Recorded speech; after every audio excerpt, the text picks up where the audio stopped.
begin our second station. Jesus carries the cross. We adore you, O Christ, and we bless you. This station, station 2. We're doing station 1. Station 2 is called Amongst the Ruins. So the poetic piece goes such. Carry my flesh, O Christ, to that skull-placed holiness, with hen-winged tenderness, as I was created once to be. Lust's heavy weight on innocence shouldered be, embraced with wholeful sensuousness, for love of me, for love of me.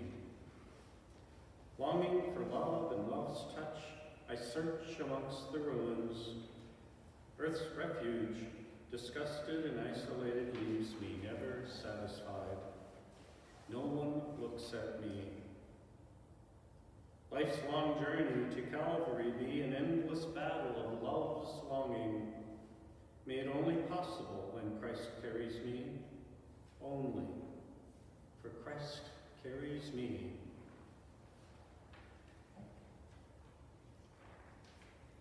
How frightened we are to admit our own brokenness. We are every leper, every blind and crippled person crying out for mercy. We all long in our hearts that the groom, Christ, will notice us, his bride, and pick us up like the frightened child who is lost and carry us home. Much of our brokenness is in our inner child, our childhood history, crippling us from being the mature and loving adults we should be. Seeking for love in our broken spirits leaves us seeking only the illusion of true love, the lusts that never satisfy the heart's longing.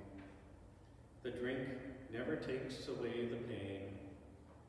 The material hoard never seems to fill or complete us. How deeply does that cross embed itself on Jesus' shoulder? How tenderly he carries that cross. He accepts it with the freedom of love. He knows that this cross is not just some timber. It is for him mankind's broken body and spirit. The cross is you. The cross is me. The cross is truly my flesh, your flesh. And Calvary is the destination where our longing for love and Christ's longing for our love and our marriage is renewed and completed. Right from the beginning of Adam and Eve's sin, their first relationship was with God the Father, and it was a marriage of love. God walked in the garden with them, and they walked in the garden with the Lord, and their love was completely satisfied. With the gift and the circumstance of sin, all of creation was broken. We have to remember, not just man, all of creation.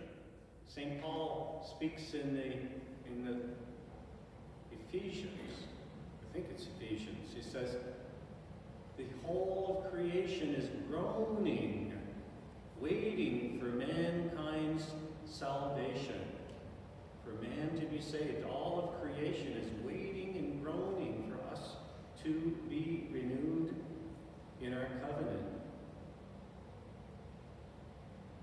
Like I said, the cross is our bodies. We're going to look at that a little more deeper in the next station.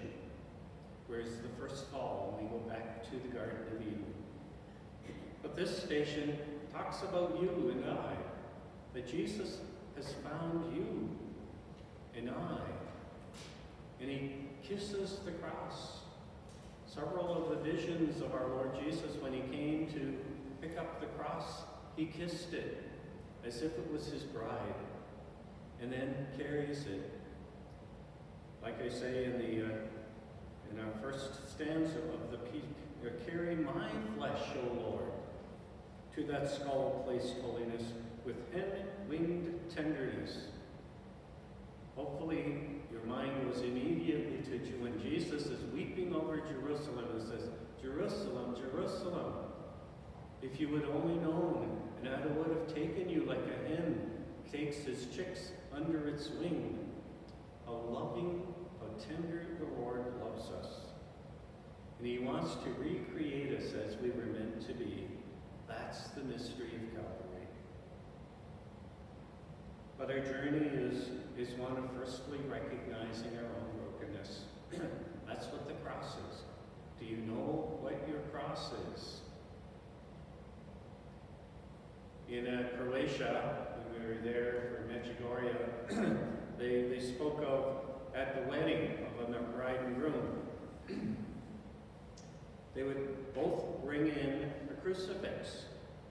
And after their vows, the priest would present the crucifix to the bride and saying, Jane, this is Joey. He will be your cross for the rest of your life. And then he presents the cross to Jane and saying, Joey, Jane will be your cross for the rest of your life. And what is the cross? But Jesus. Jesus is the cross. Embrace the gift of Jesus and the gift of each other. That's what we're doing. It's all about weddings, right? It's all about weddings.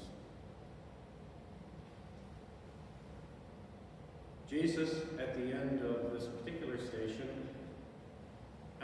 speaks to us. Come, my beloved, to that skull-placed holiness. I will